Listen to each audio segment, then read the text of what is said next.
Hi, welcome back to Her Legal Lens, and I'm so glad you're here because this case is one we need to talk about. My name is Amber Cohen, and if you're new here, this is where we break down real trials, explain what's actually going on in the courtroom, and try to give a little bit of legal education along the way that's just not accessible anywhere else.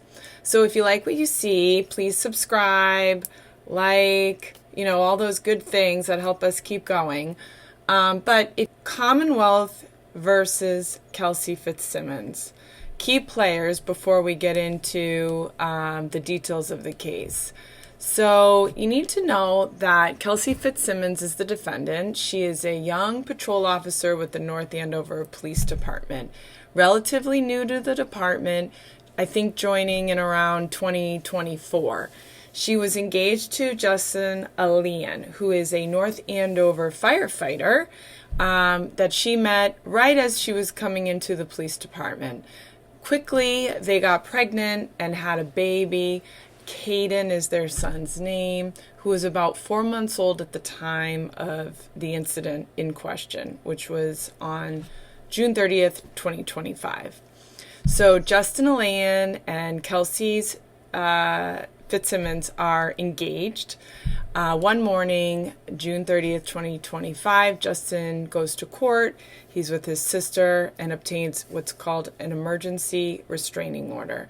That is an order that gives him temporary custody of their child and is only an emergency order, which is an ex parte order. Kelsey's not there. She doesn't get to make any defense for herself at that point. Justin has to fill out the paperwork, sign an affidavit stating why he's in imminent fear for his child, and has to go before a judge and explain to the judge what exactly is going on. Based on that evidence, the judge then will issue the restraining order. Once Justin obtains that restraining order, which he did on June 30th, 2025, he goes to the North Andover Police Station, where he's asking the police officers to help him effectuate service. In other words, the police officers have to go to see Kelsey, give her that paperwork, and then tell her that the child has to be turned over to Justin based on the court order. So in addition to the custody exchange, there are some standard provisions of a restraining order which require, for example, turning over all firearms, potentially having to leave a home. In this case, she did not have to leave the home because it's her home, so Justin had to leave her home. Sometimes more what's common is that the person who obtains a restraining order has to the defendant has to leave the home. Here she got to stay. This is what makes the case kind of interesting because she's a police officer, he's a firefighter. We then have her colleagues come to the home. So the Lieutenant Daly, is the officer in charge on that day, and then he is escorted with two other other officers. Officer Noonan, who is a 50-year-old veteran officer, military trained, SWAT trained, firearms instructor, field officer training and then they bring along Officer Timothy Houston. Now, this is what makes this interesting because these are not random people, and they are there to serve their colleague, in essence, with this restraining order and tell her that they're going to have to take Caden and coordinate the transfer of Caden to his father, Justin Alian. So the officer that ultimately shoots Kelsey Fitzsimmons is Officer Patrick Noonan, someone she worked with. So keep in mind all of that while we're going through the evidence and the case. So the judge issues what's called a sequestration order. And what is a witness sequestration order? Well, before we get to opening statements, the judge did something that I want you to understand because it does come up in almost every trial. Judge Karp issued this sequestration order. Attorney Bradel stood up right before openings and made it known to the judge that there were in fact still witnesses behind him that were going to be testifying and that were party to the case. Now, sequestration means that anyone that's going to be testifying should be excluded from what's happening in the courtroom. Sequestration means that to make sure, in essence, that the witness who's testifying is testifying from their own memory. So by sitting in the courtroom and hearing other people testify, that could in fact impact their memory, in fact may even implant a memory of some sort of personal knowledge that they just really didn't have. So the judge ordered that sequestration order, took a little bit of time, asked those people to excuse themselves, and also he just took it a little bit further and said, and oh, by the way, if you are supposed to be testifying and you're sitting out there, please do not be watching the court streamed, live stream courtroom and to see what other people are saying. He really did make sure that there was a firm order and that everybody understood. And it's even more important for this judge because he is the judge and jury. There is no jury. So he has to try to focus in on just the testimony. He doesn't want to have to be worrying about all these other things because he has to focus in on the facts. So that is an order that he had made right off the bat. Now, we get into the prosecution's opening statement. The prosecution goes first, as they always do in a criminal trial, and because they carry the burden of proof. So it's their job to really lay the foundation as to what they're going to be showing is their theory of the case. And it was a very deliberate, detailed theory of the case. There are two reasons that Pat Noonan is alive today. The first being that Ms. Fitzsimmons' gun, while it had a full magazine, it did not have a round in the chamber. The second reason is that Pat Noonan, based on his years and decades of training and experience, reacted in a calm, professional way when he protected both himself and everyone else in that house. So why does it matter what Officer Noonan knows or doesn't know at the time? And ultimately, Officer Noonan needs to be able to say that Kelsey Fitzsimmons pointed a gun at him and that was what he reacted to. And in other words, he did not make the mistake. And so they really want to bolster his credibility. They really wanted to go into the prosecution, really wants to show, this exemplary officer, many years of experience so that the judge would see exactly what the North Andover Police Department did and that they weren't at fault and they did everything they could to make it a safe environment. Then the prosecution walked through the timeline of June 30th. He told the police after the restraining order was granted that 3 officers were dispatched to the home, which is 125 Phillips Brooks Road, North Andover. Everybody is in North Andover. And their job was straightforward on paper. Serve the order, transfer the baby, and get out of there. And oftentimes, and it's true, that domestics, and I would consider this domestic, right? Mom, husband, wife, fiance, fighting, mom and dad fighting. And so these are really the most dangerous scenes to get to. And they need to be calm. And so I bring that because the prosecution is trying to lay this foundation that everybody is calm, that the lieutenant they bring is calm, the 2 officers he brings are well-trained and calm, they're experienced, and they're there to help Kelsey transition the baby, not to escalate it in any way.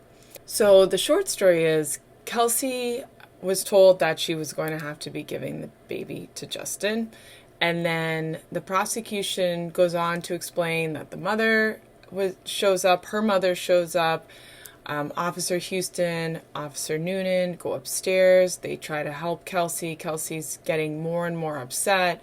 And ultimately, the prosecution states that she tries to pull the trigger while aiming it at Officer Noonan. Noonan shouted for her to stop. And Kelsey then tried to shoot him, and he shot her twice. Missed once, shot at her twice. Missed the first shot, said right below the breastplate. So according to the prosecution, Noonan gave the verbal warnings for her to stop. She did not do so, and Kelsey was unable to shoot at Officer Noonan before he was able to take her down with his own firearm. And that's really where the prosecution stopped. They didn't go much further. And so I just want to stop here for a second and talk about the opening statement, because the opening statement is a place where the prosecution or the defendant gets to lay the roadmap for the case. And that's really what it is. So let the judge hear what the evidence is going to show. So that way the judge is listening for it. There's a lot of times when we do bench trials that you actually don't even need to give an opening statement. The judges will say, just waive the opening, give me the evidence, let me make the decision. But here it's important, I think, one, it's being televised, but also just to give a sense for each side to present to the judge what the judge should be looking for when that testimony and when that evidence is coming in. The prosecution gives you the law enforcement procedure. The defense is going to give you the human side of what actually went down. And honestly, this opening was something. The defense attorney Tim Bradall, he came out immediately and reframed this story. It was very powerful. It's not an attack on the police, but this was a mental health crisis. I want to show you how he opened it up. Counsel, ladies and gentlemen. Kelsey, no. Kelsey, no. You don't say that when you're staring at the muzzle of a gun pointed at you. You say that to a person who has a gun to their head. And you don't shoot someone in the chest when they are seeking clearly to only harm themselves. And when you do that, you quickly realize, Your Honor, that you need to adjust the narrative to save yourself. That's what this case is about, Your Honor. On June 30th, 2025, Ms. Fitzsimmons' entire world imploded, was destroyed when her fiancé, Justin Elaine, obtained a restraining order behind her back with unchallenged, untested allegations at the Essex Probate Court. And he took away, at 4:30 in the afternoon, took away custody of her 4-month-old Caden. The defense painted a picture of a woman whose entire world collapsed in a single day. Think about what happened to Kelsey Fitzsimmons. On June 30th, she woke up. By the end of the day, she had lost custody of her 4-month-old baby. She learned her fiancé had gone behind her back to get that restraining order. She was told she was going to be suspended from her career. She lost her firearm FID license to carry. Everything was being stripped. She was also, and I'm not sure we're going to hear this, but Caden was only 4 months old. So postpartum may or may not have played into this crisis. But the defense told the judge that Kelsey's only intention with that shot was to kill herself, which is so serious and unbelievably, gave me sort of chills when I heard it, because officer suicide is real and it's incredibly sad. And so I believe Attorney Bradall, when he presented that opening, that was in fact her intent. But the defense went on to say that the officers asked Kelsey where the firearms were. She told them the guns were in the basement. He makes some very good upfront distinctions from the Commonwealth's case so that there's a different side of that evidence that he wants the judge to see. For example, that she was deliberately directing these officers away from her so that, in fact, she could take her life. Think about that framing. The prosecution says she was cooperative and then snapped.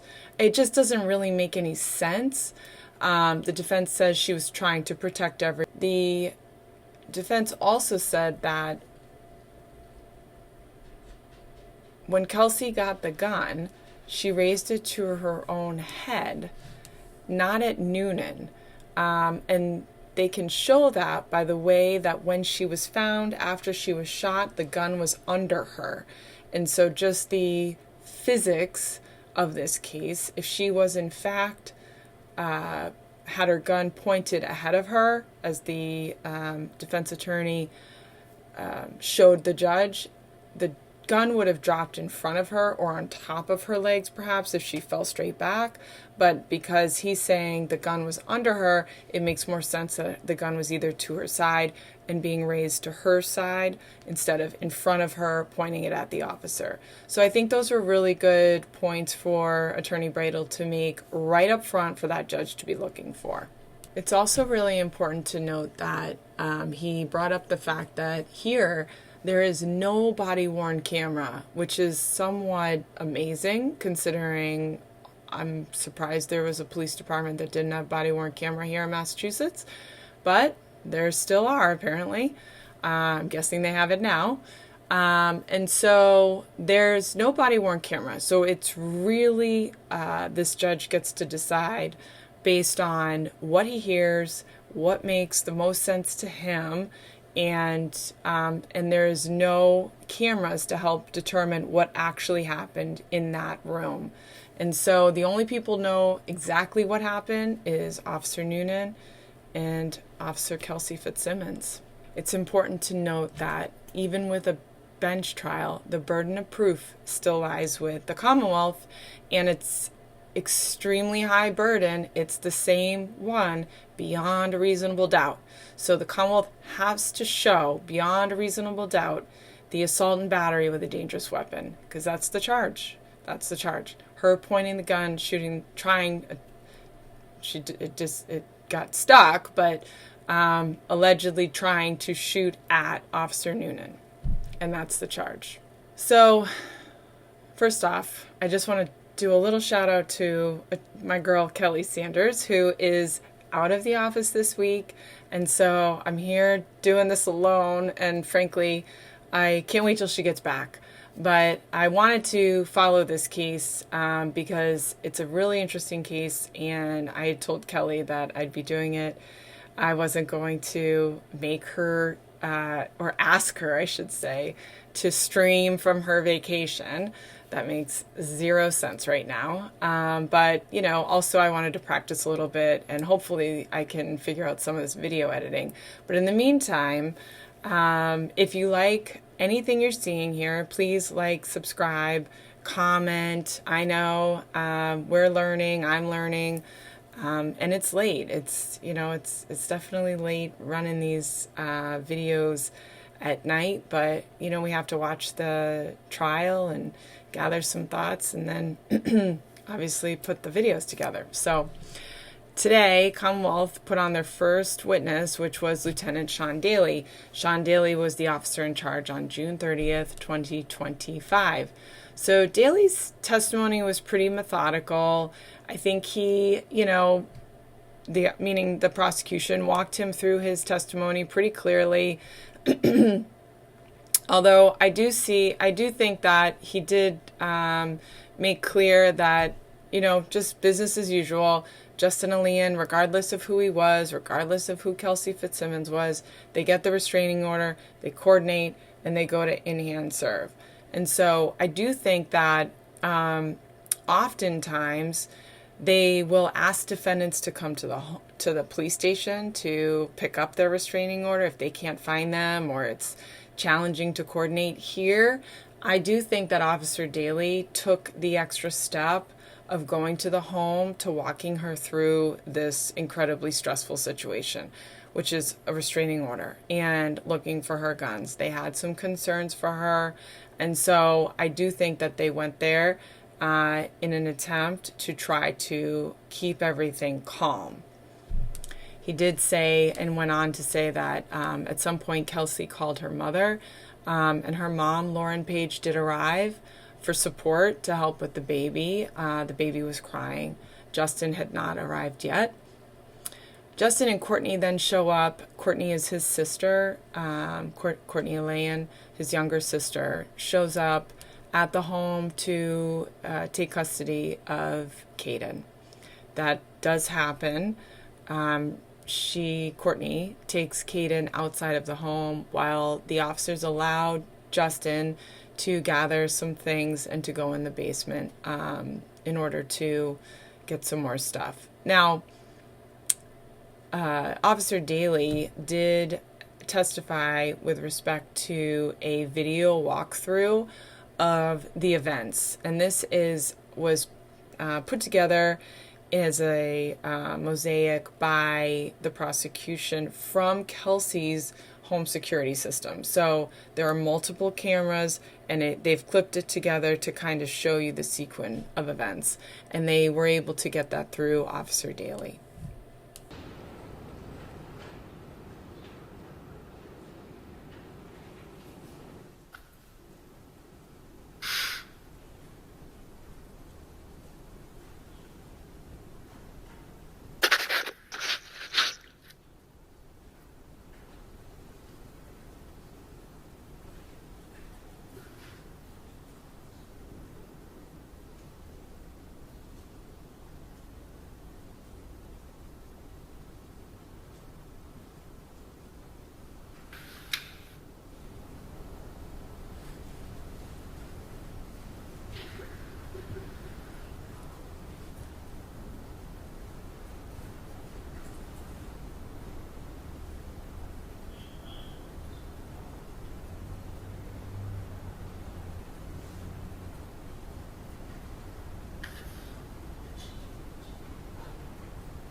So the prosecution tried to introduce a statement that Officer Noonan said shortly after this shooting, which they labeled as an excited utterance. Now, normally, you cannot testify to what other people say, but there's an exception, unless there's an exception to the hearsay rule. Here, the prosecution was looking to have the excited utterance rule applied. So therefore, if someone made a statement while they're still under the stress of the event or the stress of something that's happening, then maybe that statement can come in as evidence because it's an exception to the hearsay rule.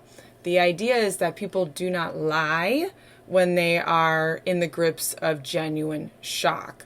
So, of course, the hearsay rule is to try to keep out bad evidence. But the exception here with excited utterance is that it can come in because, again, if it's close in time and the Commonwealth can show that, the judge could allow it.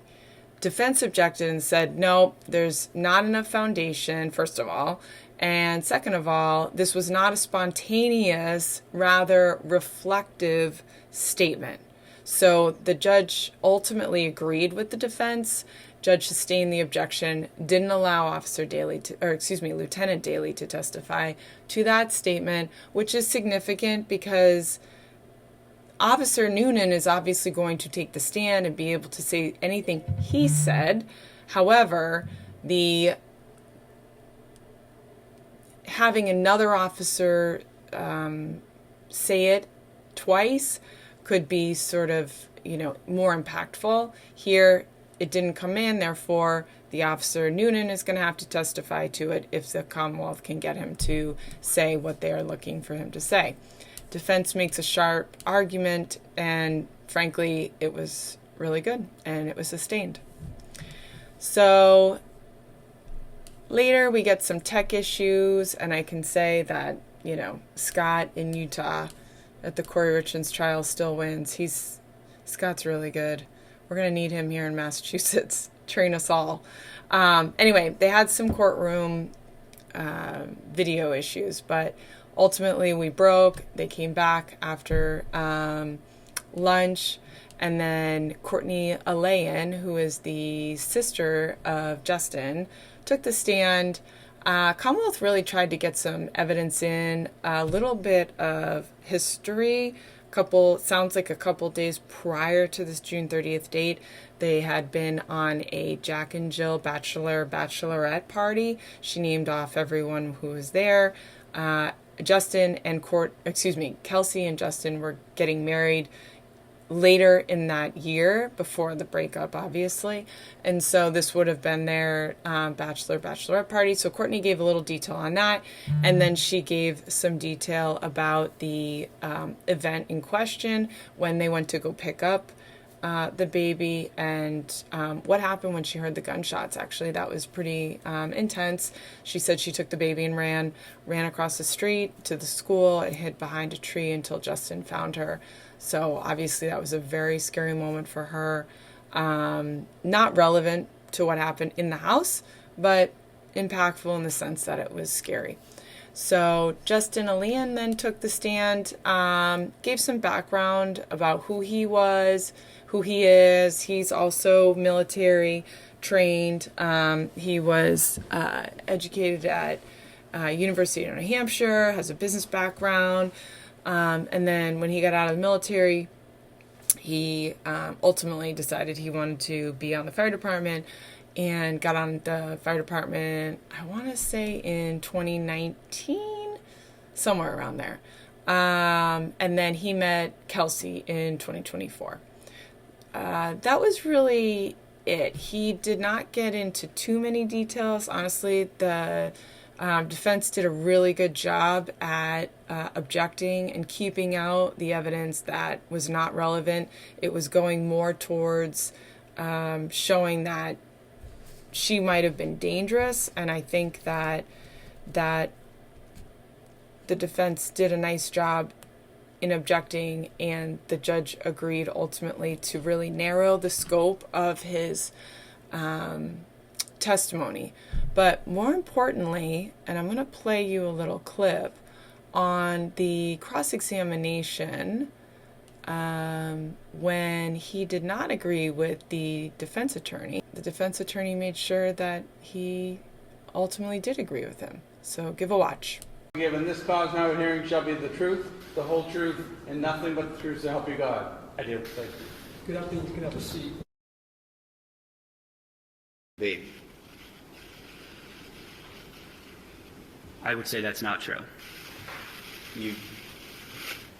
Kelsey had to tell you, do you want to see your baby? Do you want to hold your baby? And you held your baby for about a minute. Isn't that right? I was at the property for roughly 30 minutes. Answer my question. Okay. Is that true? Yes. And there was a green safe in that bedroom, right? Yes, sir.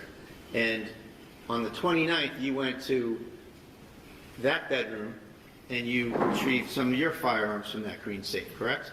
Yes, sir. In fact, that was your grandfather's safe, wasn't it? Yes, sir. And you wanted to take that with you, didn't you? I did, yes, sir. And you took Kelsey's guns out of that safe and you put them on the bed so that you could take only your guns and your grandfather's safe. Isn't that correct? I did not take the gun safe, sir. Isn't that what your intention was until Kelsey asked you not to? I did leave the gun safe, yes, sir. You left it because Kelsey asked you to leave it because she needed a place to safely keep her guns, right? I don't know if that was her intention, sir. So let's just go back a minute. You said that you went into that safe, you didn't see any other guns, you took your guns, and you left.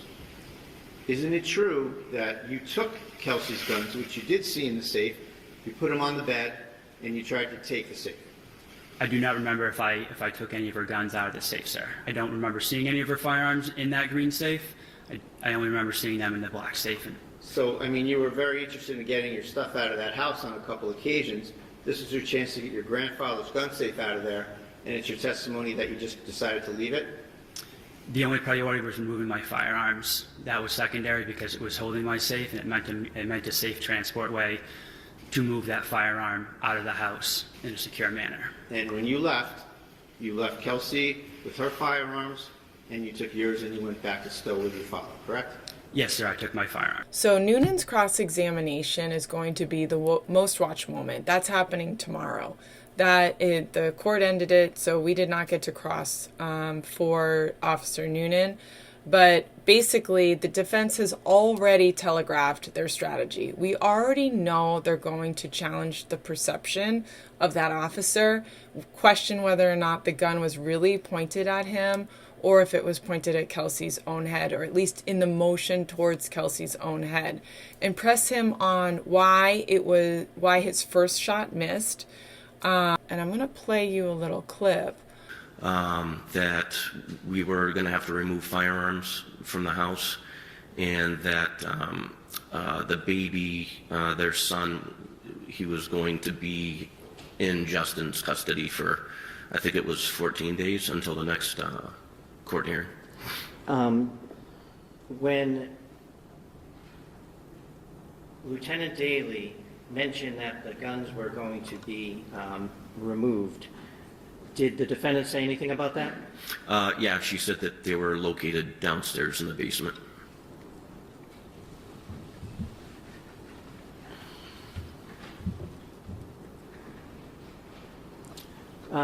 What happened after that? I noticed her duty belt on the couch, so I went and checked that. There was no firearm in there, and I observed like a gun case on a mantle. I opened that up, and there was no gun. There was no gun? I handed the baby off. I was standing in front of her stairs, and she had stated that she had clothes upstairs for the baby, so I handed the baby off. And so did someone go upstairs? Myself and Officer Houston. Okay. Where did you go? Right at the top of the stairs, it's like it's a very small hallway. Right to the left is the baby's room.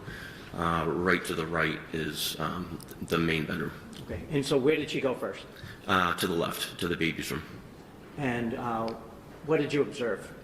I observed a crib. The back wall had bookshelves of sort, and there were just clothes on the ground. Did you enter the room or did you stay on the outside? I entered the room there. Okay. What did you see the defendant doing, if anything? She was wrapping up baby clothes, and she put him in a car seat.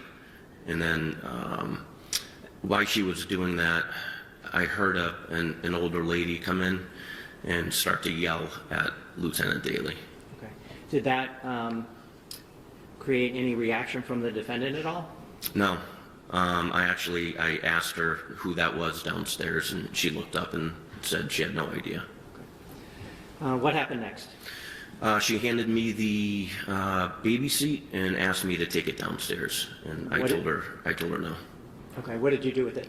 I put it on the ground. I said, we'll deal with that later. What happened next?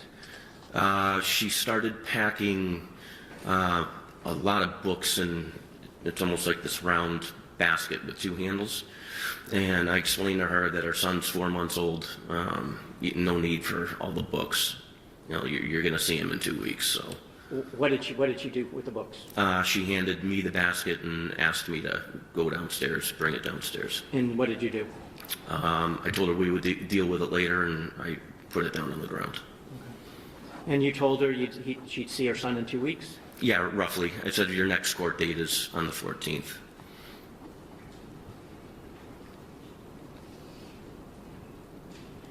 What happened after you put had that conversation with her and put the book carrier down? At that point, Officer Houston had gone downstairs because of the commotion. So she said that she had to get more clothes out of her room. So I followed her into the room, but I never went in the room. I stayed on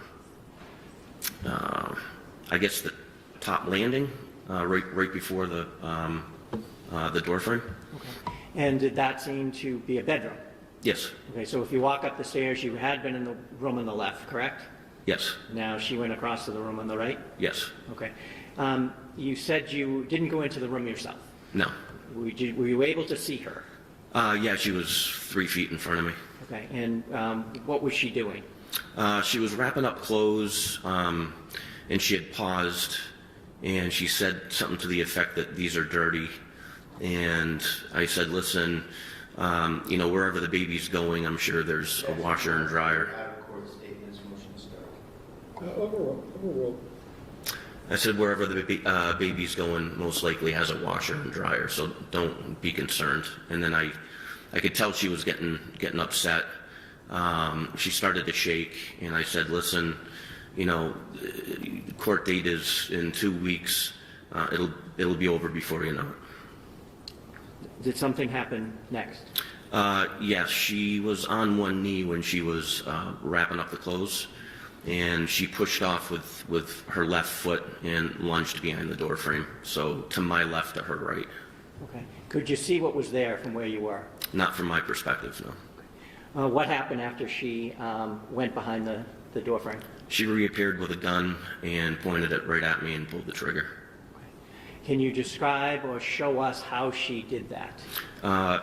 Yep, so when she came around the frame here, she came up and clicked. Okay. Where was it pointed? My face. Okay. After it clicked, what happened? I screamed her name. I was completely shocked. She had the drop on me. She began to... She had the what? The drop. Drop? What do you Which means she had the tactical advantage over me. Okay. I drew my weapon. She was already backpedaling, and she was doing what we call a tap rack. Basically, when you do a tap rack, that's when your gun malfunctions. So when you tap the magazine, you want to make sure it's properly seated in the magazine well, and then you rack the upper receiver, or the slide. Okay, I think the judge was writing. I'd like him to see this, if I could. If you could just, because you made some... I'm trying to understand the lingo, too. Is it a tap, wrap, like a... Rack. Wrap? Rack, yes. Okay. May he stand up so you could see what he's doing, Judge? Yes. So a tap, and a rack. Okay. So tap on the bottom of the magazine? Yes. And a rack. Was Did she do that once or more than once? She did it twice. So the first time she did it, it was slow motion. I could see her hand slide off the top of the receiver. She started moving her way around the bed, and she began tap racking again, and I was yelling at her, "Don't do it, don't do it." And then what happened? After she successfully got around in the chamber, her right arm started to come up, and I shot twice in rapid succession. At her? Yes. Can you hold on one sec, please?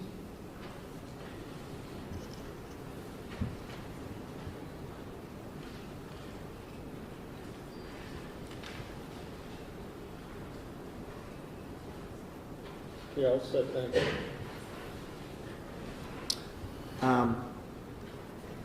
What did you observe after you fired the second shot? I saw her flinch. The gun went down, so I stopped shooting. She stopped her action, and then she went to the ground. Where was she at this point? On the opposite side of the bed, in between the wall and the bed. What did you do next? I covered down on her. And what does that mean? I kept my gun on her or in the area where she was, because I couldn't really see all of her at that point. What part of her can you? If they were in such close range, considering he's a trained firearms expert, and that cross has not happened. So we'll see what Attorney Bradel does tomorrow. I imagine that he will get this officer to acknowledge what he needs him to, because Attorney Bradel's got a very nice way of getting these witnesses to agree with him ultimately. They may start off and then he comes back and gets the witness to agree. It's a very nice strategy, and so he's doing a good job. All right, so day one takeaways to watch for. So here's where we stand after day one. We have two completely different stories about the same event, which is not unusual. That's when these cases go to trial. The defense says she was trying to kill herself and that Noonan misread the situation completely. And obviously, the prosecution says that Kelsey Fitzsimmons, with a loaded weapon, was trying to shoot at a fellow officer and kill him, which really makes no sense, because what I think the prosecution is failing to show is motive. Unless they're going to argue that it's suicide by cop, and so that her intention of raising a gun to the officer was in fact to get him to shoot back. But I didn't hear that in the opening, and so I don't think that's what they're arguing. I think they are arguing that she raised the gun to the officer. Needless to say, they're fundamentally different realities. And the judge is going to have to figure out if the Commonwealth has met their burden of proof. There are several things that you should watch for, and we intend to watch for as the trial continues on. First, pay attention to the cross-exams. That is where we get a lot of information. The defense has already shown their hands on opening, so we know what they're trying to get. And they are going to challenge Noonan's account by why a SWAT-trained expert marksman is missing his first shot. And, we'll see what Noonan has to say about that. Are they going to ask why no one interviewed Kelsey after this shooting happened? No one. Which also is pretty normal, that the officers would try to interview a suspect. They did not do that. So secondly, we should be watching for the emotional undercurrent here. The trial is not just about ballistics, but it's about timelines, what was going on in the moment. It's about a woman who lost her baby, right? Her relationship, was told her career was going to be gone. Whether you think that context excuses her behavior or not is irrelevant, although it's going to influence how the judge processes the evidence. So the defense knows that, the prosecution knows that. Both sides are going to argue and try to control that emotional narrative. But third, also keep an eye out on the evidentiary battles, because that is really where this case is going to be won or lost on. That excited utterance ruling was a big one. And also with no body camera, it really does come down to what he said and she said. And when it's a he said, she said, and there's a tie, defendant should win. That's it for day one of Commonwealth v. Kelsey Fitzsimmons. I expect it's certainly going to be a full week of testimony. I'm looking forward to watching the cross-exam tomorrow for Officer Noonan. I will say that there is approximately